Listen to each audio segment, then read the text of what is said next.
In 15 years in Hollywood, no one in Hollywood has a memory of going to a sold-out Kevin Hart show, there being a line for him ever getting a standing ovation at any comedy club. By now, everyone knows Katt Williams isn't holding anything back. He's made it his mission to pull back the curtain on Hollywood's darkest secrets. And this time, his spotlight is locked directly on Kevin Hart. You might remember, a few years ago, Kevin took shots at Katt, saying his own downfall was caused by addiction and that he had no one to blame but himself. Well, it looks like Katt finally decided to clap back, and he did it big. In a fiery sit-down with Shannon Sharpe, Katt dropped bomb after bomb, accusing Kevin of selling out his morals and integrity just to climb the ranks of Hollywood. He even claimed that Kevin was pushed into a so-called humiliation ritual, dressing up and playing a gay character, all to prove his loyalty to the industry's power players. All of these big dick deviants is all catching hell in 2024. It's up for all of them. It don't matter if you Diddy or whoever you is, TG Jakes, any of them. All lies will be exposed. That's all. And anyone who takes that the wrong way, know why they take it the wrong way. This isn't the first time Katt Williams has called out Kevin Hart for being power hungry. But this time, he took it to another level. No filters. No holding back. Just pure exposure of everything Kevin allegedly did to rise to the top. But now, Kevin's reached his limit. He's officially done with Katt dragging his name through the dirt, and this time he's coming out swinging. Word is, Kevin's preparing to hit Katt with a massive defamation lawsuit. And if that's true, 2024 is shaping up to be one of the messiest years Hollywood's ever seen. Because Katt didn't just throw shade, he tore the house down. If you somehow missed it, Katt's explosive sit-down with Shannon Sharpe practically broke the internet. The interview ran for over 3 hours, and instead of cracking jokes like fans expected, Katt went nuclear. He aired out the industry's dirtiest secrets, dropping names, receipts, and claims that left everyone scrambling to respond. But the moment that really had fans shocked was when he went straight at Kevin Hart, accusing him of being ruthless and soulless in his climb to fame. And here's the thing, this isn't even new. Years ago, Katt had already warned people about Kevin's so-called Hollywood deal, saying he was willing to play any role, wear any mask, just to stay in power. I mean, I'm a conspiracy theorist to a degree. Like when I connect dots that maybe shouldn't be connected, I don't know. But certain dots, like when I see that they put every black man in the movies in a dress at some point in their career, I'll be connecting them down like, wow, all these brothers gotta wear a dress. This happened to me. I'm doing a movie with Martin. Yeah. The movie's going good. So I walk in the trailer, I'm like, man, this must be the wrong trailer because there's a dress in here. They come in, the writer comes in, I think he's the writer, he's like, Dave, listen, we got this hilarious scene where Martin's sneaking out of jail, so he disguises you as a prostitute. And he put this dress on, and what, a prostitute? Nah, I'm not doing that, I don't feel comfortable with that. That should have been in the discussion. What? You don't feel comfortable with it? I mean, it's a hilarious bit. All the greats have done it. So, well, if all the greats have done it, it's kind of hacky, right? You're right. So why don't we just not do it? Because I don't feel comfortable wearing a dress. Oh, come on, Dave, listen, we got it all set up. We're supposed to shoot. Every minute you waste costs this much money. You know, the pressure comes in. He said, I'm not wearing no dress, man. I'm funnier than a dress. Just give me something funny to say. I don't need to wear no dress to be funny. What am I, Milton Berle? You know, we're going like this. And then finally he's like, and he leaves. And then like the director comes, Dave, it really would be great if you wear the dress. So here's where everything starts to connect. Katt wasn't just talking wild when he brought up Kevin's so-called humiliation ritual. Years ago, Kevin actually played a gay character during a Saturday Night Live skit, and that moment reignited old whispers about Hollywood's darker side. See, back in the early 2000s, rumors had already been swirling that certain black comedians were being pressured to wear dresses or wigs as some kind of twisted rite of passage to reach the next level of fame. The conversation hit mainstream when Dave Chappelle sat down with Oprah in 2006 and told the world what really went down behind the scenes. While filming a movie with Martin Lawrence, producers allegedly tried to convince him to wear a dress. When he refused, they immediately pulled out a new script, almost like they were ready for him to say no. That moment shook Hollywood to its foundation.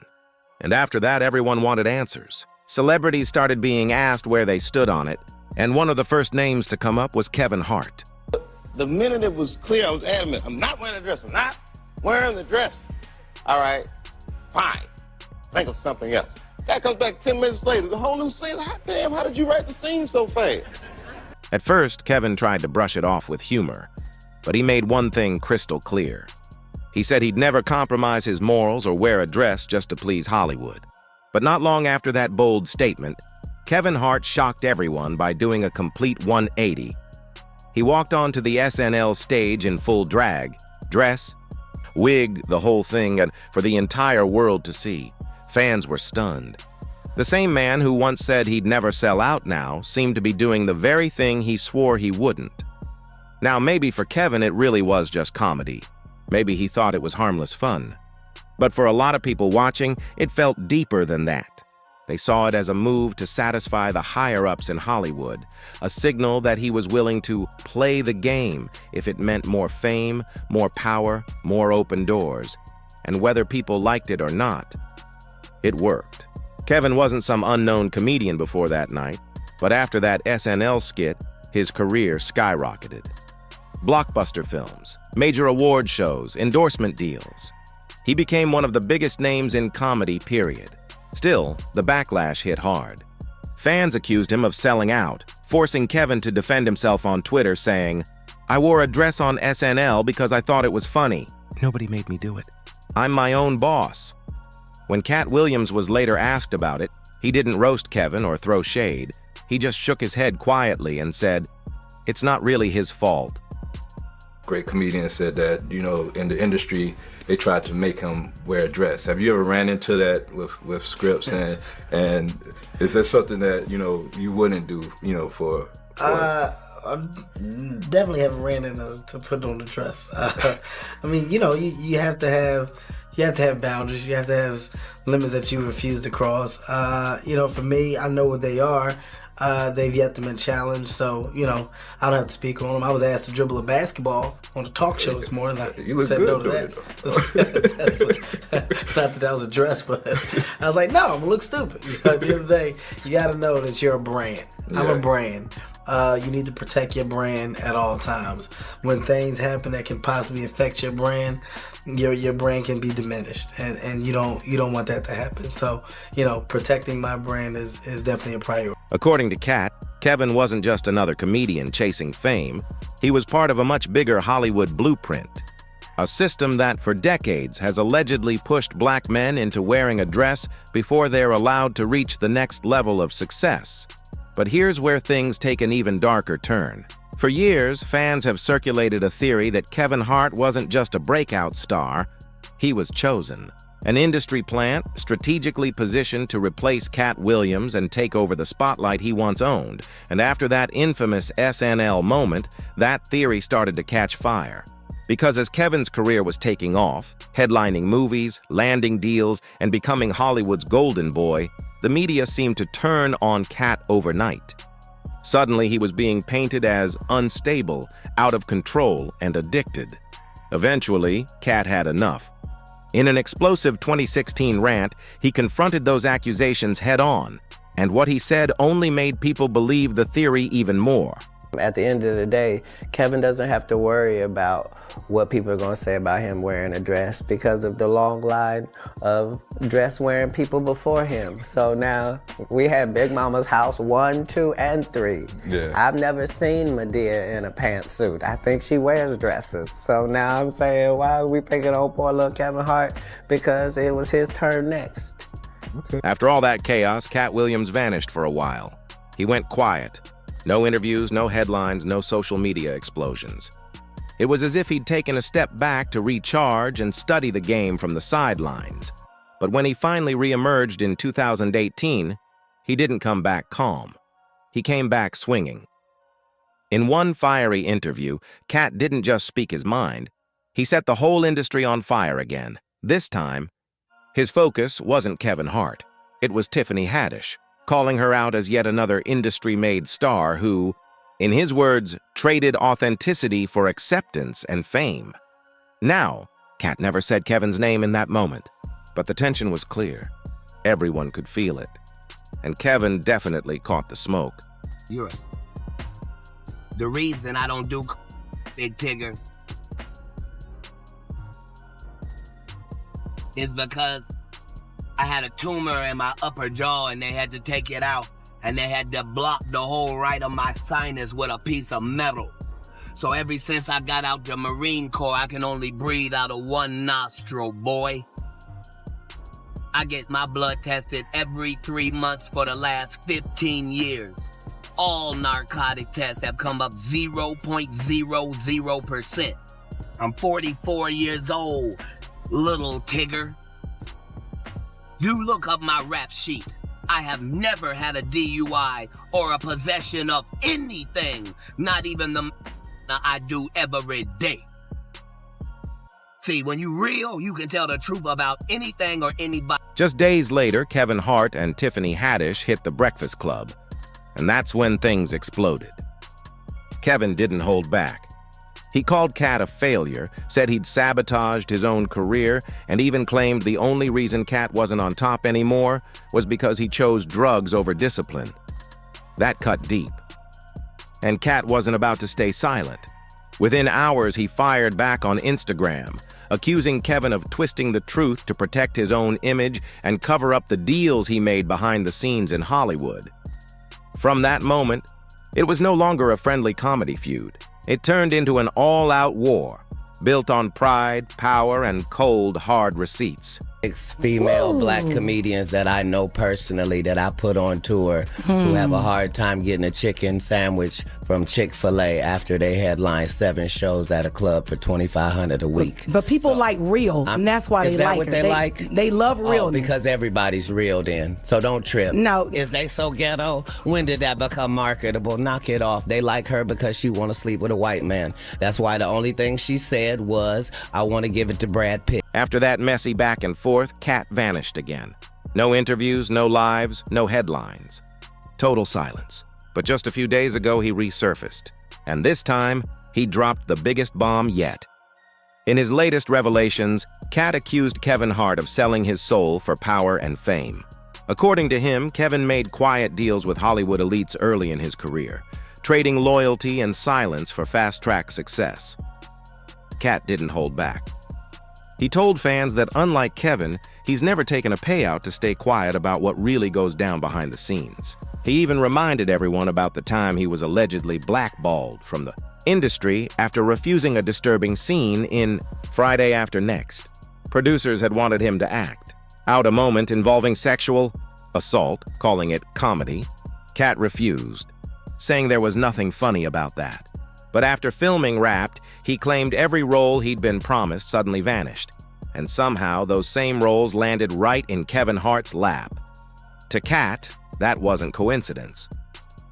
It was proof that Hollywood rewards those who play the game and punishes those who won't.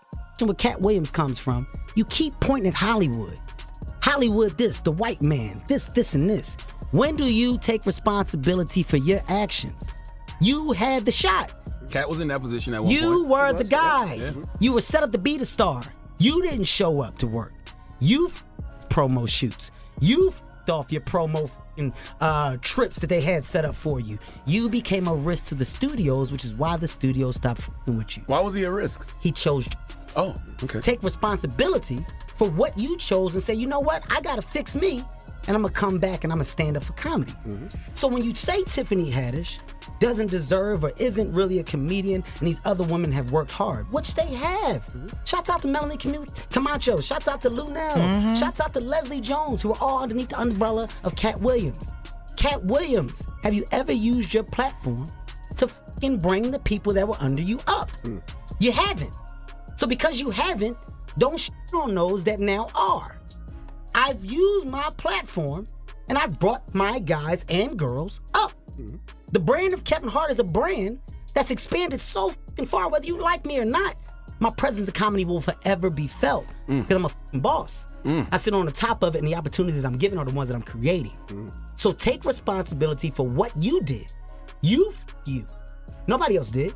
You don't hear Chris Rock, Dave Chappelle, the Kings of Comedy, Seinfeld. You don't hear George Lopez, Eddie Griffin. You don't hear who else can I go down the road of other comedians? Steve Martin, Martin Short. You don't hear the guys that got on top and that made it by doing what they love complain about the people that are coming under them. The reason why is because they're happy with themselves.